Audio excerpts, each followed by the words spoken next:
Hashtag 1, vou fazer uma apresentação, reflexões sobre o lançamento do meu livro, que é esse aqui, Gestão 3.0. Estou fazendo um trabalho, né, de assessoria de imprensa com o pessoal da RPM, o Paulo, o Eduardo, a Marta, e a gente está aqui usando esse vídeo para a gente facilitar, né, para o pessoal que vai receber o release saber o que é mais ou menos o livro. Então, vou fazer um resumo primeiro nessa hashtag 1, uma coisa curta, e depois eu vou desdobrar. Quem quiser acompanhar, tudo bem. Quem não quiser, eu acho que aqui no início pode matar, e por isso ele vai ser um pouquinho mais longo. Então, olha só, esse livro, Gestão 3.0, ele é neto desse livro aqui. Né? Pierre Levy, em 1999, ele lança um livro em que ele faz uma discussão interessante. O Pierre Levy é um cara que tem sucesso no Brasil, né? Ele lança um livro, ele tem uma ideia interessante que ele vai problematizar a questão das tecnologias. Ele diz o seguinte: olha só, o ser humano, né, tem aí um condicionamento muito mais forte do que a gente costuma achar em relação às tecnologias. E, em particular, as tecnologias cognitivas. Aí o que ele vai dizer? Em 99, ele vai dizer o seguinte: quando a gente vai pensar tecnologias cognitivas, quando você tem uma mudança de tecnologia cognitiva, como foi a passagem do mundo oral para o escrito e depois do escrito para o digital, nós temos novas eras civilizacionais. Então, você vai ler o livro, você fala, legal, você estava pago. Quando você vai fazer essa pesquisa em termos filosóficos, o que ele está dizendo e a afirmação que ele está fazendo, ela é uma afirmação bombástica no mundo aí da filosofia. Por que ele está dizendo? Ele está dizendo, da mesma maneira que o Marx lá atrás, né? ou que você vai lá atrás, o Descartes, que disse, olha, Deus, tudo bem, mas tem a razão. Então, o Descartes colocou a questão da razão, o Marx colocou a questão da economia, o Wittgenstein colocou a questão da linguagem, né? O Foucault colocou a questão do poder, quer dizer, todo mundo foi começando a colocar, dizendo o seguinte, o ser humano tem um certo condicionamento aí. O ser humano não é essa coisa meio aberta, meio geral, que ele fica pensando no mundo, uma coisa assim meio metafísica, abstrata. Não, o ser humano ele tem condicionamentos. Então, Pierre Levy é o primeiro, pelo menos que eu conheço, que vai dizer que o ser humano é condicionado, né? Ou ele é fortemente condicionado, ou ele tem, né?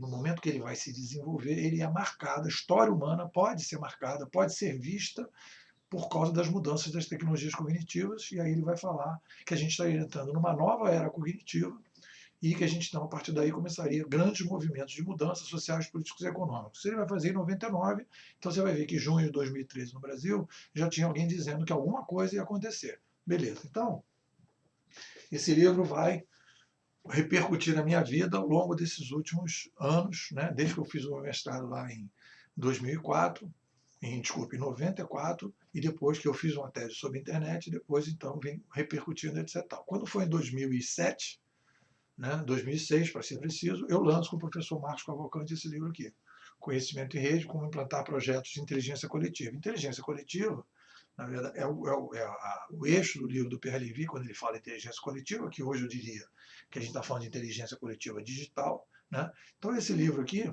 foi um livro que eu e o Marcos fizemos, e a gente vai fazer que discussão nesse livro? A gente vai dizer, olha, e aí o primeiro capítulo todo é uma discussão sobre o cenário, né? Todo o cenário que a gente visualiza, e a gente vai falar basicamente Pierre Levy, a gente está muito influenciado pelo Pierre Levy naquele momento, e no segundo momento a gente vai fazer uma metodologia de implantação de colaboração dentro das organizações, basicamente isso. A gente vai querer colocar essa colaboração a partir de 2006, essa colaboração dentro das organizações, e a gente começa a fazer esse processo, e aí o Marcos tem lá o curso dele, o MBKM, e eu entro nessa consultoria, que eu tenho minha empresa de consultoria, e eu vou tentar implantar essa metodologia que a gente diz no livro, e algumas vezes a gente junta, mas algumas vezes separado, a gente vai implantar essa metodologia de você incluir a colaboração dentro das organizações. E o que aconteceu? Não funcionou. Não funcionou por quê? Porque quando a gente foi começar a colocar essa colaboração dentro das organizações, essa colaboração começou a dar problema. E aí o que acontece que é interessante? Esse livro aqui, que é o livro que saiu ano passado, Mídias Sociais na Organização, ele chega ao mesmo diagnóstico. Qual é o diagnóstico que ele chega? 400 empresas nos Estados Unidos que tentaram trabalhar com a colaboração de massa dentro das organizações tradicionais, e isso aí não funcionou. E aí como é que aí eu comecei? Por que não está funcionando? E depois de bater uma, duas, três, quatro, cinco, seis vezes, eu falei, não está funcionando, e por que não está funcionando? E aí começou o processo de estudo, né? E aí entrou na fase teórica, filosófica, e eu tive que entrar, por quê? Porque eu tive que entender por que não estava funcionando. Por que esse livrinho aqui essa metodologia aqui não estava funcionando, e eu fui ver que o nosso cenário não estava funcionando. E aí, por que o cenário não está funcionando? Por que não funciona? Qual é a visão nova do cenário? E aí a gente entra nesse livro, que é a apresentação que eu estou fazendo, que é o que esse livro traz de novo? Qual é a mudança que a gente vai ver? Então a gente vai pegar o PLV, né, as tecnologias cognitivas, e vai fundo nesse troço. E dizer assim, peraí, então se as tecnologias cognitivas têm essas mudanças, por que acontecem as mudanças das tecnologias cognitivas, né? E por que não é compatível com as organizações que nós temos hoje? Então são essas duas questões. Então a primeira questão que a gente vai fazer é, por que vem uma revolução cognitiva? Aí vai se chegar, dentro da minha tese de doutorado, com apoio lá do meu orientador, com as discussões todas e tal, vai chegar lá no nosso amigo Galileu, e vai chegar num biólogo chamado Darcy Thompson, que eles dizem que, já vi isso em outros lugares, né, quer dizer, o que eles dizem? Quando você tem um aumento de volume muito grande num determinado ambiente, aquele ambiente precisa mudar de forma para poder gerenciar esse novo aumento de volume. Né? Isso tem a ver com ciência da informação, que alguns autores usam isso.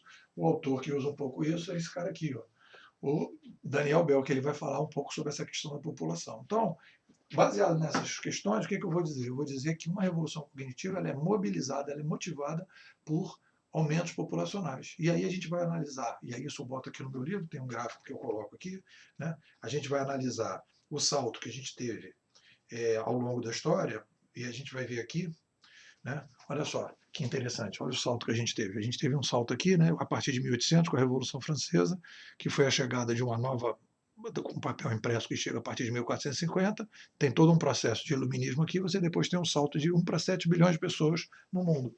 Então a gente vai ver o seguinte, a gente está vivendo um mundo hoje de 1 para 7 bilhões de pessoas, então esse mundo que a gente está vivendo, ele não é mais compatível com a governança que a gente tinha no passado. E aí a gente começa a fazer uma discussão de governança. E aí a gente chega numa ideia muito doida, que eu tive que levar um susto no verão, quando eu estava escrevendo. Falei, cara, é isso mesmo que eu estou pensando? Então a gente começou a pensar o seguinte, que existia uma possibilidade de a gente pensar numa gestão da espécie, que aqui eu estou chamando de gestão, e depois do livro eu já comecei a chamar de governança.